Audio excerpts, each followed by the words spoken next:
Vijayawada university మంచి భవిష్యత్తు కోసం తెలుగు విద్యార్థులు ఇష్టపడే యూనివర్సిటీ. కాల్ 9059052378 9059052379.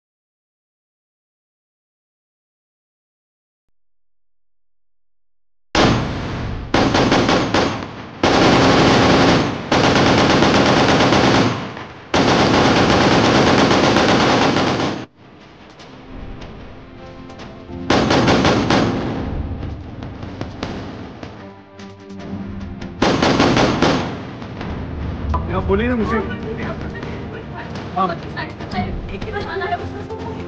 यहाँ पे आप टेंशन मत लो. अब बेटा आप यहाँ पे रहो, हम साथ हैं. मैडम ये जो ब्रीथ सब है प्रेशर, आप टेंशन मत लो. मेरे बेटे का बच्चा लो. हम बचा देगा, कोई बात नहीं. बैठ जब से वो डिसीजन किया. ठीक है हम बचा देंगे, आप टेंशन मत लो. मैं आ रहा हूँ. मैं कहाँ पे आपका ये हस्बैंड? क्या हुआ इसको, क्या हुआ?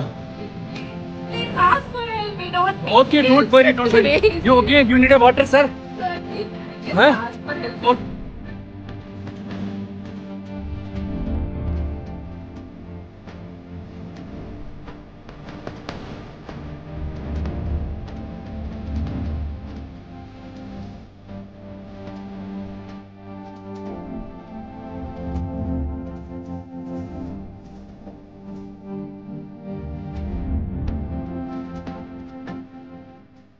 Big breaking. చాలా రోజుల తర్వాత ఈ జమ్మూ కాశ్మీర్ని టార్గెట్గా చేసుకుని ఉగ్రవాదులైతే రెచ్చిపోయిన పరిస్థితి కనిపిస్తోంది. మినీ స్విట్జర్లాండ్గా పిలుస్తారు ఈ ప్రాంతాన్ని. ఇది అనంతనాగ్ జిల్లా పహల్గామ్ సమీపంలో బైసరన్ లోయలో ఉంటుంది. సో పర్యాటకులు చాలా పెద్ద ఎత్తున వస్తూ ఉంటారు, ఎందుకంటే ఆ సైట్ సీయింగే చాలా చాలా ఆహ్లాదకరంగా ఉంటుంది. పచ్చని మైదానంలో ఉంటుంది కాబట్టి చాలామంది పర్యాటకులు జమ్మూ కాశ్మీర్ టూర్కి వెళ్ళినప్పుడు ఖచ్చితంగా విజిట్ చేసేటటువంటి ప్లేస్. దాన్నే టార్గెట్గా చేసుకుని టెర్రరిస్టులు అత్యంత ఘాతకంగా కాల్పులకు తెగబడ్డిండు. అంటే టూరిస్టులే టార్గెట్గా ఈ ఘాతకారికి తెగబడ్డారు.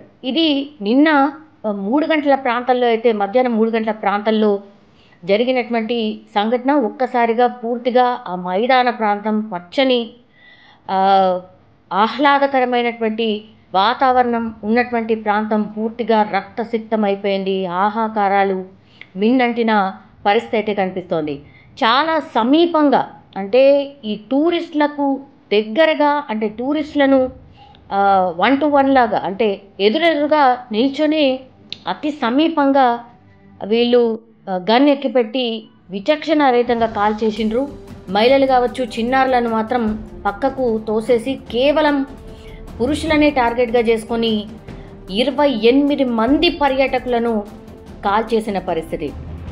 అండ్ దగ్గరలో ఉన్నటువంటి వాళ్ళను కూడా కొంత గాయపడ్డ పరిస్థితి కనిపిస్తోంది.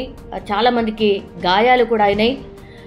కాల్పుల శబ్దం విన్న తర్వాతనే భద్రతా బలగాలు అక్కడికి చేరుకున్నట్టుగా ప్రత్యక్ష సాక్షులు చెప్తున్నారు. అంటే 20 నుంచి 30 నిమిషాలు పట్టింది అక్కడికి రావడానికి అనేటువంటిది. అయితే హుటాహుటిన ఇప్పుడు ప్రధాని మోడీ కావచ్చు, అండ్ దాని తర్వాత కేంద్ర హోంశాఖ మంత్రి అమిత్ షా ఆల్రెడీ నిన్న రాత్రే శ్రీనగర్కి అయితే చేరుకున్నారు. అక్కడున్న పరిస్థితిని పూర్తిగా సమీక్ష చేయడమే కావచ్చు, అట్లాగే అక్కడ పూర్తి సిచ్యువేషన్ని తమ ఆధీనంలోకి తెచ్చుకొని ఇప్పుడు హోంశాఖ చాలా సీరియస్గా ఈ ముష్కర్లు ఆర్ టెర్రరిస్టుల కోసం వెతుకుతున్న సిచ్యువేషన్ అయితే కనిపిస్తోంది. అత్యంత బాధాకరం ఏంటంటే, ఇక్కడ హైదరాబాద్లో నివాసం ఉంటున్నాడు, ఆయన పేరు వచ్చేసి మనీష్ రంజన్. అట్లాగే కర్ణాటకకు చెందినటువంటి ఒక వ్యాపారి మంజునాథ్ అక్కడికక్కడే ప్రాణాలు కోల్పోయిన పరిస్థితి. అండ్ మామూలుగా అయితే ఈ పర్వత ప్రాంతం కాబట్టి ఈ బైసరన్ ప్రాంతానికి ఐదర్ మనం కాలినడకన వెళ్ళాలి, లేదంటే గుర్రాలపై మాత్రమే వెళ్ళాలి అన్నమాట. సో ఖచ్చితంగా టూరిస్టులు మాత్రమే ఉంటారు, అక్కడ భద్రత ఏమాత్రం ఉండదు అని రెక్కీ నిర్వహించి టార్గెట్గానే ఈ ముష్కరులు ఆర్ టెర్రరిస్టులు దాడి చేసినగా స్పష్టంగా అర్థమవుతోంది. సో చాలామంది అయితే ఈ గాయపడ్డ వాళ్ళు కావచ్చు, లేదంటే కొన ఊపిరితో ఉన్న వాళ్ళు కావచ్చు, ఘోరమైన సిచ్యువేషన్లో ఉన్న వాళ్ళని కావచ్చు, పూర్తిగా ఓన్లీ గుర్రాల మీద వాళ్ళని కిందికి తరలించిన పరిస్థితి అయితే కనిపిస్తోంది. సో దారుణమైన సిచ్యువేషన్లో పాపం ఈ టూరిస్టులు ఎవరైతే ఎంజాయ్ చేయడానికి వచ్చారో సమ్మర్, సో జనరల్లీ అయితే చల్లగా ఉన్నటువంటి ప్రాంతాలకు వెళ్ళడానికి టూరిస్టులు ఇష్టపడుతూ ఉంటారు. దట్టు జమ్మూ కాశ్మీర్ చాలా ఆహ్లాదకరంగా ఉంటుంది, సమ్మర్ దట్టు చల్లగా ఉంటుంది, అట్లాగే మంచిగా ఎంజాయ్ చేయొచ్చు అని ఫ్యామిలీస్తోనే చాలామంది వెళ్తూ ఉంటారు, కొత్తగా మ్యారేజ్ అయిన వాళ్ళు వెళ్తూ ఉంటారు. అట్లా చాలామంది మీద ఈ టెర్రరిస్టులు పాయింట్ బ్లాంక్లో కనిపెట్టి కాల్చినటువంటి సిచ్యువేషన్ అయితే కనిపిస్తోంది. పూర్తిగా కాల్పులకు తెగబడ్డట్టు ఉన్నటువంటి సమాచారం. ఆ తర్వాత కాల్పులు జరిపిన తర్వాత అక్కడ పక్కన ఉన్నటువంటి అడవిలోకి పారిపోయిన సిచ్యువేషన్. సో ఈ కాల్పుల మూత కావచ్చు, లేదంటే భద్రతా బలగాలకు ఇన్ఫర్మేషన్ వచ్చి వాళ్ళు ఆ ప్రాంతానికి చేరుకునే లోపే చాలామంది పాపం మా వాళ్ళని కాపాడండి, దయచేసి అక్కడ వాళ్ళు పడున్నారు, ఇక్కడ వీళ్ళు పడున్నారు అంటూ రోదిస్తూ వాళ్ళు ఆ సైనికులను చూడగానే కన్నీరు మున్నీరుగా విలపిస్తూ తర్వాత కాళ్ళ మీద పడి మా హస్బెండ్కి బాగాలేదనో మా కొడుక్కి బాగాలేదనో ఇట్లా కాళ్ళ మీద పడి వేడుకుంటున్న సిచ్యువేషన్, అత్యంత దారుణమైన పరిస్థితుల్లో నిన్న టూరిస్టులు కనిపించిన సిచ్యువేషన్ అయితే ఉంది. సో ఈ ఉగ్రవాదుల టార్గెట్ వచ్చేసి అమర్నాథ్ యాత్ర, ఎందుకంటే చాలా పెద్ద ఎత్తున రిజిస్ట్రేషన్స్ జరుగుతున్నాయి కాబట్టే సంవత్సరానికి ఒక్కసారి జరిగేటటువంటి అమర్నాథ్ యాత్రని టార్గెట్ చేసుకుని ఈ టెర్రరిస్టులు ఈ ఇన్సిడెంట్ చేసినట్టుగా చెప్తున్నారు. ఎందుకంటే 38 రోజుల పాటు ఈ అమర్నాథ్ యాత్ర సాగుతుంది కాబట్టి ఈ జూలై 3 నుంచి అమర్నాథ్ యాత్ర స్టార్ట్ కాబోతోంది కాబట్టి మొత్తం దేశం నలుమూల నుంచి కూడా చాలా లక్షలాది మంది యాత్రికులు ఈ అమర్నాథ్ శివలింగం, అమర్నాథ్ హిమలింగం దర్శనానికి కూడా వస్తూ ఉంటారు. కాబట్టి వీళ్ళని టార్గెట్ చేసుకొని ఈ ఉగ్రవాదులు ఈ ఘాతకానికి పాల్పడినట్టుగా చెప్తున్నారు. ఎందుకంటే 2 మార్గాలు, అనంతనాగ్ పహల్గామ్ నుంచి వెళ్ళాలి 48 కిలోమీటర్లు, లేదంటే గందర్బల్ జిల్లా బాల్తాల్ నుంచి 14 కిలోమీటర్ల దూరం ఉంటుంది. సో అమర్నాథ్కి చేరుకోవాలంటే 2 మార్గాలు, అందుకని ఒక్క మార్గాన్ని టార్గెట్ చేసుకొని ఈ ఉగ్రదాడికి పాల్పడిన పరిస్థితి అయితే కనిపిస్తోంది. హుటాహుటిన కేంద్రం అలర్ట్ అయింది. హోంశాఖ మంత్రి అమిత్ షా ఆల్రెడీ నిన్న శ్రీనగర్కి చేరుకున్నారు. ఈరోజు ఆయన స్వయంగా వెళ్ళి పహల్గామ్కి వెళ్ళి పూర్తిగా ఏమైంది ఏంటి అనేది కూడా ఆరా తీయబోతున్నారు. జమ్మూ కాశ్మీర్ లెఫ్టినెంట్ గవర్నర్ మనోజ్ సిన్హా కూడా ఇందులో ఉండబోతున్నారు. ఉగ్రవాదుల ఈ చర్య ఏదైతే ఉంటుందో పూర్తిగా అన్ని దేశాల వాళ్ళు ఖండిస్తున్న సిచ్యువేషన్ అయితే కనిపిస్తోంది. ఎందుకంటే ఆల్రెడీ భారత పర్యటనలో ఉన్నారు ఉపాధ్యక్షుడు జేడీ వాన్స్. సో వాళ్ళు కూడా దిగ్భ్రాంతి వ్యక్తం చేసిన పరిస్థితి. ఇజ్రాయెల్ కూడా దీన్ని తీవ్రంగా ఖండించిన సిచ్యువేషన్. రాష్ట్రపతి ముర్ము అయితే పర్యాటకులపై కాల్పులు అత్యంత హేయమైన చర్య అంటూ ఆమె కామెంట్ చేసిన సిచ్యువేషన్ అయితే కనిపిస్తోంది.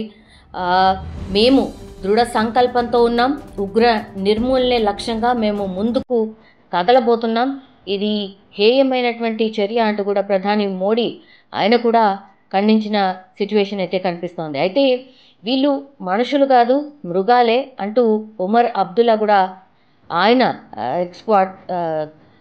ఎక్స్ వేదికగా స్పందించిన సిచ్యువేషన్ అయితే కనిపిస్తుంది. అయితే ఈ జమ్మూ కాశ్మీర్లో జరిగినటువంటి ఈ ఉగ్రదాడిలో హైదరాబాద్కు చెందినటువంటి కేంద్ర ప్రభుత్వ ఉద్యోగి చనిపోయిండు. కోటిలోని సబ్సిడరీ ఇంటెలిజెన్స్ బ్యూరో కార్యాలయంలో ఆయన సెక్షన్ అధికారిగా పనిచేస్తున్నారు. ఆయన పేరు వచ్చేసి మనీష్ రంజన్. సో కుటుంబ సభ్యులతో కలిసి ఆయన జమ్మూ కాశ్మీర్ పర్యటనకు వెళ్ళిండ్రు. అంటే భార్య 2 పిల్లలు వాళ్ళతో కలిసి వెళ్ళిండు. సో వాళ్ళ ముంగట్నే ఇప్పుడు భర్తను కాల్ చేసినటువంటి సిచ్యువేషన్, అత్యంత దారుణమైన పరిస్థితి. సో కుటుంబ సభ్యుల్ని వదిలిపెట్టి డైరెక్ట్గా ఆయన ఐడి కార్డు చూసి కాల్పులు జరిపినట్టుగా పాపం భార్య చెప్తున్న పరిస్థితి. ఈయన యాక్చువల్లీ బీహార్కి చెందినటువంటి ఉద్యోగి, బట్ బీహార్కి చెందినటువంటి వాసి, బట్ ఉద్యోగరీత్యా ఆయన హైదరాబాద్లో ఉంటున్న పరిస్థితి అయితే కనిపిస్తోంది. ఇంకో వ్యక్తి వచ్చేసి కర్ణాటకకు చెందినటువంటి వ్యక్తిని కూడా అత్యంత దారుణంగా కాల్చినటువంటి సిచ్యువేషన్. సో చాలా ఏళ్ల తర్వాత ప్రశాంతంగా ఉన్నటువంటి ఈ జమ్మూ కాశ్మీర్ని మళ్ళా ఇంకోసారి అలజడి క్రియేట్ చేసే ప్రయత్నం చేసినట్టుగా స్పష్టంగా అర్థమవుతోంది. అంటే కామన్ పబ్లిక్ పర్యాటకులను టార్గెట్గా చేసినట్టు స్పష్టంగా అర్థమవుతోంది. ఒక భయాన్ని కలిగించే విధంగా ఈ ఇన్సిడెంట్ స్పష్టంగా కనిపిస్తోంది. సో మీరు ఇప్పుడు అందరు ప్రశాంతంగా ఉన్నారు కదా, అట్లెట్లా ఉంటారు అని మేము ఇంకా మిమ్మల్ని టార్గెట్ చేసే ఉన్నాము అనే ఒక మెసేజ్ని పంపించడానికే ఇట్లా భారత్ మీద ఈ ఉగ్రదాడి చేసినట్టుగా స్పష్టంగా అర్థమవుతున్న పరిస్థితి. అండ్ దట్టు మొన్న 2 రోజుల క్రితమే ఉగ్రదాడులు జరగొచ్చు దేశవ్యాప్తంగా అనేసి కూడా అలర్ట్ అయింది. కేంద్ర విభాగం అంతా కూడా అలర్ట్ అయింది. కానీ మరి ఎక్కడ మిస్ అయింది, మరి ఏం జరిగిందో ఏంటో తెలియదు. కానీ ఒక్కసారిగా ఉగ్రవాదులు జమ్మూ కాశ్మీర్ని టార్గెట్ పెట్టుకొని ఈ కాల్పులు జరపడం, అట్లాగే అమాయకులు పాపం పర్యాటకులు టార్గెట్గా ఈ ఉగ్రదాడికి పాల్పడడం అత్యంత హేయమైనటువంటి చర్య.